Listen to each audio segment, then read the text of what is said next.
Doing tonight? Welcome to Tuesdays with Terrence. My name is Terrence, and welcome to our third live stream, our third go around at my attempt to start connecting more deeply with my constituents and with folks that are concerned about the issues and want to hear about things at the state level going on in Massachusetts. And I'm very happy to be here with you this evening. So, um, for those of you who don't know, I am running for state senate on the North Shore of Massachusetts. I live in a little city, about 30,000 people, a little city called Gloucester. And let's see what we're up to tonight. So, the idea for this evening is something that I've been sort of playing around with for a little while, which is that I basically think that voters should. It's another way to hold politicians accountable. Imagine that someone running for office giving you another idea on how to hold politicians accountable. And the way that I think we can hold politicians accountable is by um, basically holding them to their concept of the budget. Let me just check a quick thing here. Okay. Um, and so a couple things that we have kind of in mind for this stream. The first is I'm going to give you kind of my sort of concept of the budget, what I sort of think in terms of proportionality for the budget in Massachusetts as I would see it. From there, I want to talk a little bit about the fact that I think voters deserve to know um, how it is that politicians view the budget and what they intend to do with your tax dollars. Um, and yeah, then go into the fact that politicians should care, right? The fact that politicians should have a strong stance on this stuff. And basically, it makes them, in my view, a better candidate. And that's why I started thinking through this idea. So, again, welcome. Very good to have you with us. I'm going into this idea kind of from the hip a little bit because it's an idea that I haven't really talked about out loud, but I think it's really important. So let me just start by kind of giving you a sense of how I view the budget in Massachusetts, and hopefully that'll give you kind of a lay of the land as we explore this concept. So the first thing that I'd say is part of my platform is I believe that we need to establish progressive taxation in Massachusetts. Currently, we have a flat income tax in Massachusetts. I believe the number is 5%. It's a flat income tax in Massachusetts. Let me just double check that. I think that's correct. Hold on just a second. Don't want to get that wrong. Yes, 5%. Okay. That sounds right. So, the idea with establishing a progressive tax system is that we can basically use income levels to charge people more. You know, we have a marginal tax rate, well, charge some people more, I should say, and charge hopefully a good number of people a little bit less. So we currently, for the federal system, we have a progressive tax in the sense that we have a marginal tax rate where there are sort of tiers of parts of your income that are taxed at different levels. But we just have a very flat, technically a very regressive tax system in the state of Massachusetts, and it's actually in our state's constitution that it must remain as such. So it would take a constitutional amendment, but I think it's that important to provide some tax relief to the middle and less class, the middle, lower, and working class and working poor, um, and basically make it possible for those who are wealthy. I haven't established a direct number yet, and I look forward to talking with constituents about how they see it. But I think somewhere between 120K and 150K a year is a reasonable rate to start taxing people just a little bit more, have them pay a little bit more of their wealth to basically assure some goods and some services for the people. Um, but the overall idea, when you approach the budget, the overall idea is to grow the overall pot, make it larger by raising taxes on the wealthy and lowering a little on the middle class. Um, we're not just working off a sort of established budget. We're actually saying we're going to make the budget a little bit bigger, and that opens some exciting possibilities.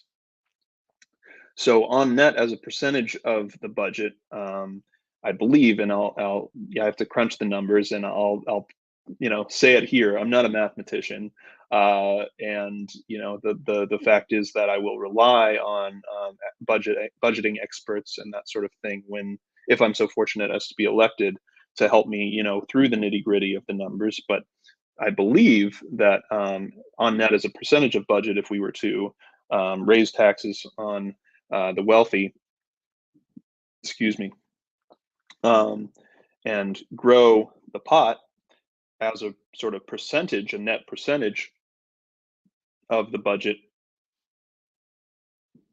pardon me, um, we would actually be spending a little bit less on healthcare, and that's by virtue of the healthcare system that we want to establish in Massachusetts, which is a single payer system. As people might or might not know, I am an advocate for single payer healthcare, um, and an advocate for, and that's at the state level. But I'm also an advocate for national improved Medicare for all at the federal level. And I don't believe there's a contradiction in terms there. I think there are possibilities to do both at once, to pursue both in tandem, to walk and chew gum at the same time. And I'm more than happy to talk more about that if people are interested in learning more about that.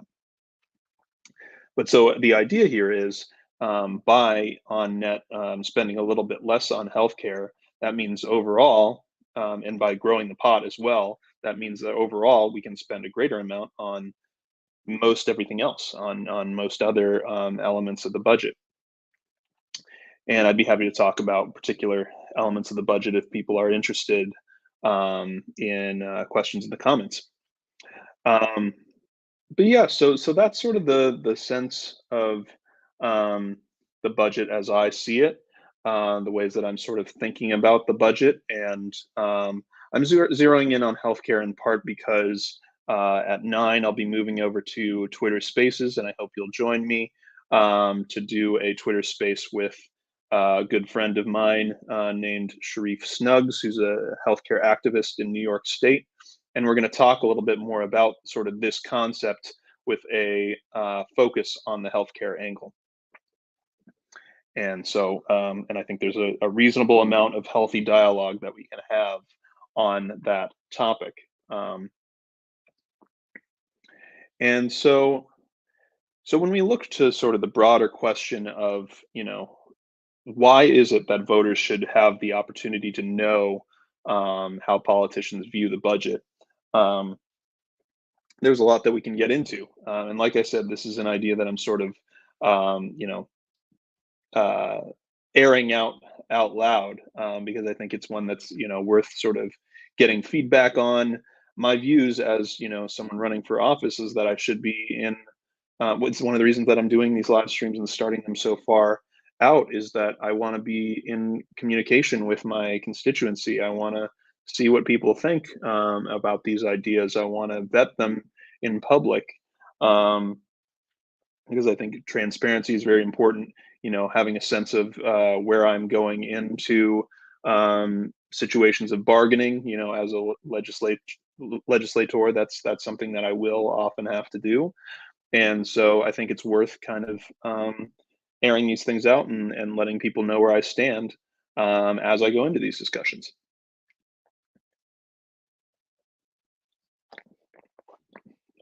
And so when it comes to, the fact that I believe that voters deserve to know kind of where politicians stand on the budget.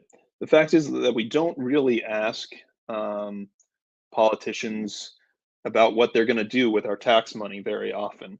We don't have that sort of very transparent, very sort of direct conversation where it's like, well, you're going to be in charge of the money, basically, that um, we put into the system in our taxes.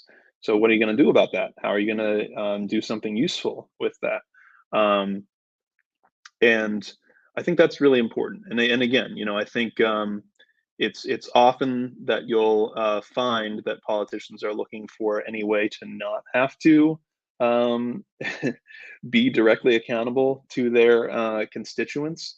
Um, it's a topic for another day, but we actually have a very sort of opaque system of transparency for the legislature in Massachusetts, and that's something that I'd very much like to change. And so this is one of those ideas that I think will help move the ball a little bit, hopefully. But yeah, so if we're to start asking politicians what they're going to do with our tax money, like how they view it proportionally, that's a huge step in the right direction. We have the right as citizens to know what legislators are going to do with our money, how they prioritize issues from a budgetary standpoint. And as I mentioned, we don't expect lawmakers to be mathematicians, and again, I'm certainly not one of them. But it's important for constituents to have a sense of how much the people on the ballot want to spend on issues, and at least with some sense of proportion.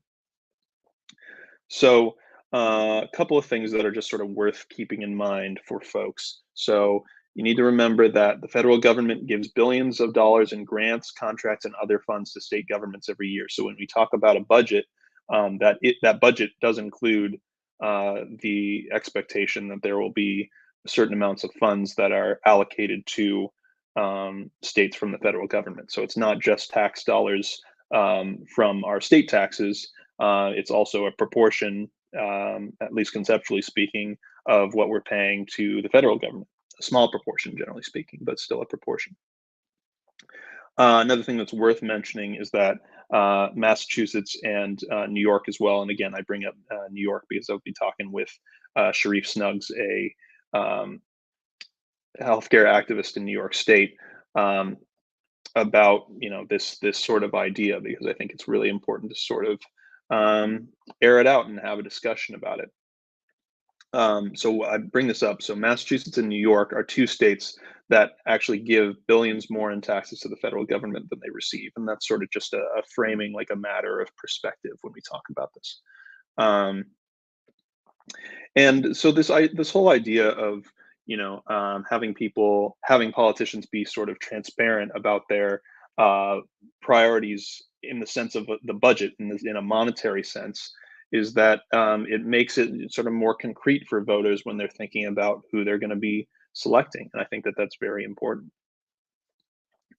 Uh, One other piece is that I think it's also good for folks who want to get money out of politics, as I do. I support, ending Citizens United, and I will be advocating for um, a uh, a legislative, at least, solution that helps us get closer there. And I'd be happy to talk more about that if folks are interested. So, but the idea when I say, if you want to get money out of politics, it's harder to hide your donor connections when you have to be more precise about your budget priorities. It's a little bit more sort of in your face if someone is sort of pushing back against the idea of, you know, um, funding universal healthcare, for example, because there is, a tax revenue question there, but there's also a question when it comes to politicians about, how much money are you taking from big pharma, from um, you know, healthcare companies, from insurance companies. So that. This is a way of sort of getting at that, and I think it's really worth discussing. So the last piece I wanted to talk about briefly is that I think politicians should care. I mean, and this is really sort of part of my broader um, what's the word? My broader sort of mentality when it comes to being a politician. Again, so for those of you who don't know, this is my first time running for office. It's probably pretty evident from the way I talk. I speak I'd like to think I try and speak in a sort of very accessible way. It's important to me. But the fact is, I'm also, uh, my last job was waiting tables. Um, I don't see the point in speaking in sort of a way that people don't understand. I think it's really important.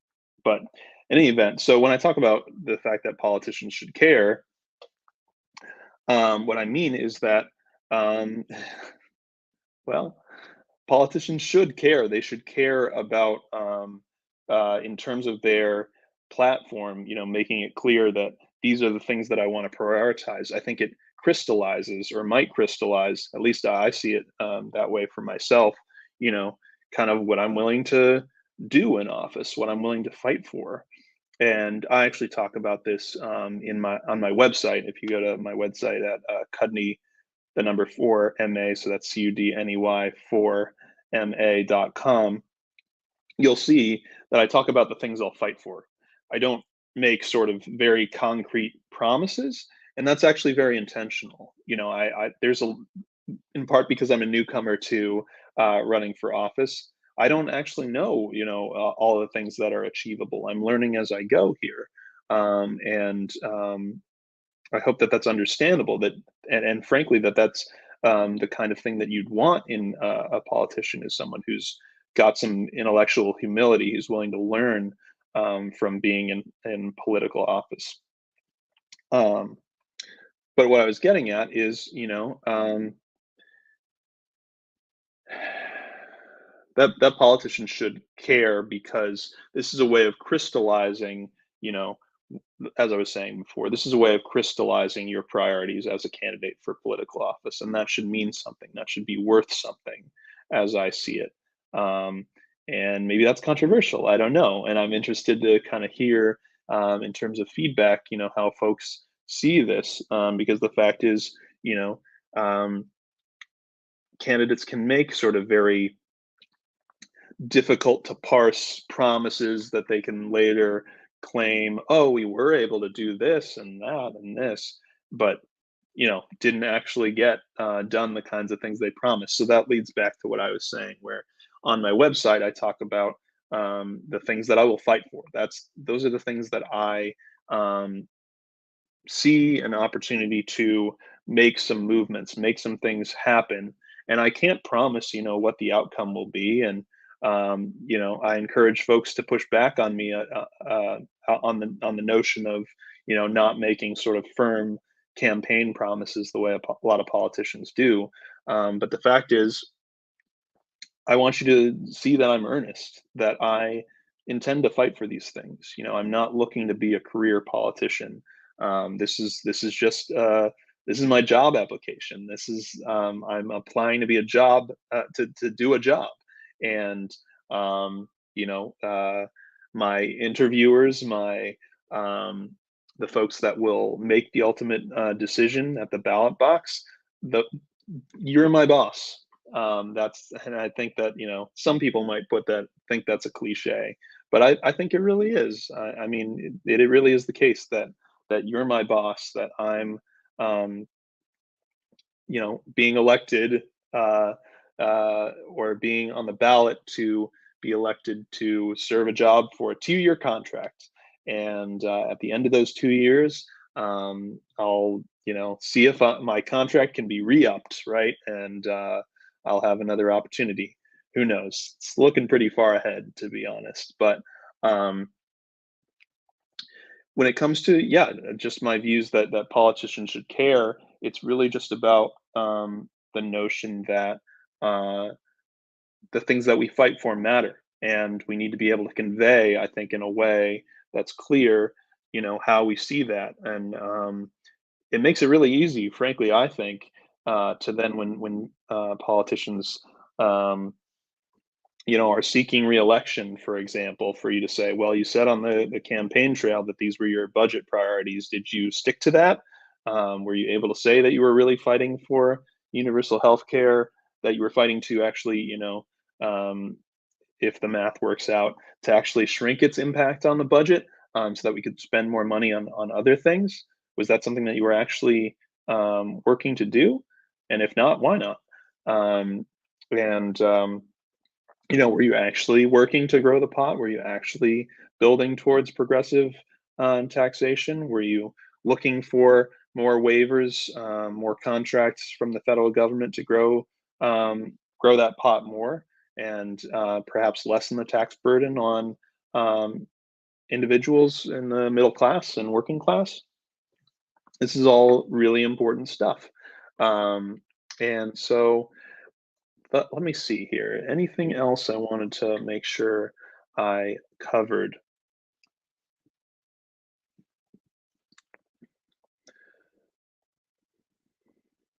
Yeah, so I led you through kind of my general thoughts on the budget. Again, I wanted to focus a little bit on the healthcare question because we're going to be talking about that with Sharif later on.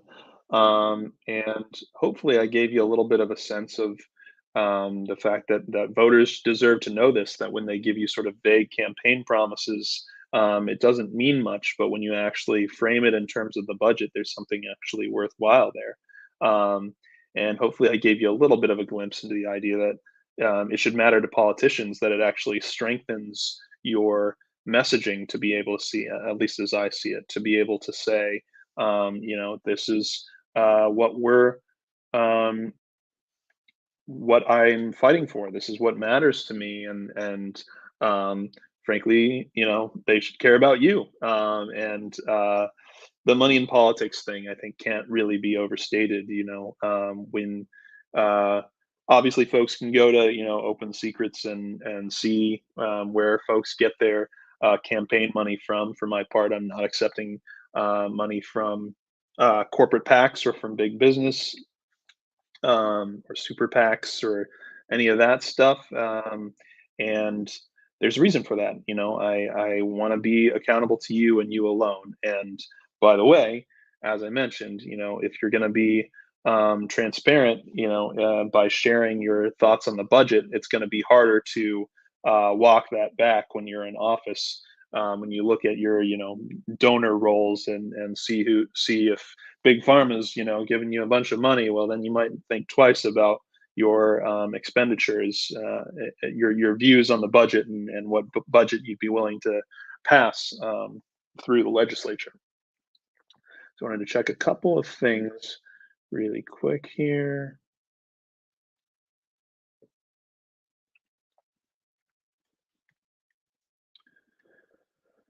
Okay, so yeah, I think from here, I'll just say, a little bit more about the idea behind this live stream, because I don't know that I've talked about it very much. The idea here is really for me to speak publicly and plainly with you about my views on what it would mean to be elected as a politician, um, to be a politician for my voters, and no one else. Um, and I wanted to, um, get to know your thoughts better. And so we're very small in terms of our number of viewers at this point, but I'm hoping to grow that, and I'm hoping to build a relationship with my constituents as much as possible. And I'm in the midst of gathering signatures to get on the ballot here, and so I'm doing my best to kind of be out there, both online and on the streets as well. And so I thank you for the opportunity to do this, to engage with you all. And I look forward to your feedback, your thoughts on this. Um, Again, this particular idea is one that's sort of been rattling around my brain, and I wanted to sort of articulate it, perhaps a little bit clumsily, in this initial sort of conversation about it. But um, I think I'll leave it at that for now. So I will be moving over to Twitter Spaces, and there should be a link in the description if you're on YouTube or Facebook to come see that um, to find that link and come join us and join us in that conversation. I think there's a lot of worth to Twitter Spaces. I'm looking forward to having conversation with Sharif and seeing what we learn, what we discover. Um, but yeah, so come check in with us in about 30 minutes, give or take, to have this discussion on Twitter Spaces. And otherwise, if your Twitter Spaces isn't your spot, hope to see you next week when we'll discuss another topic, maybe another series of topics, who knows, and keep this conversation going. But thank you so much for listening here at Tuesdays with Terrence. Oh, I wanted to thank again Jimmy Sunderland, who came up with a lot of these graphics. Um, she really put some good work in to making this look cool and make it pop a bit. And also thanks to Shane Coughlin for helping me work out some of the streaming stuff. I'm still learning, but thank you so much to those two, and thanks to you all for checking this out. And I will see you either. I'll either hear you on Twitter Space in about half an hour, or I'll see you next week. Thank you so much. Peace.